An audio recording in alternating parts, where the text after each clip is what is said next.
আমি এক কামলা মানুষ কাম করিয়া খাই, তাই তো আমি গরমে পাট খেতে পাট নিরা খাই। না শালার গান করতে করতে খিদেও লাগি গেল। সারা শহরের মানুষ ভাত নিয়ে আসে, আমারে তো ভাত নিয়ে আসে না।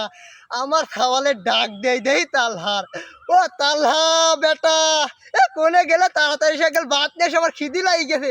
আব্বা আব্বা এত বারবার ডাহো হ্যাঁ। কি রে তালহা বেটা, তুই আমার এরকম কথা কইর পারলি যে বারবার ডাহ হয় কিসের জন্য? আমি তোর বাপ হইনি, জানিস নি তোর বাপের খিদি লাগি গেছে, এই পাঠের ভিতর কামড় তুই খিদি লাগি গেছে, আর আমার ভাত কই, আর তুই কত বারবার আমার ডাহ হ্যাঁ, আমার ভাত নেশে পারলি নি।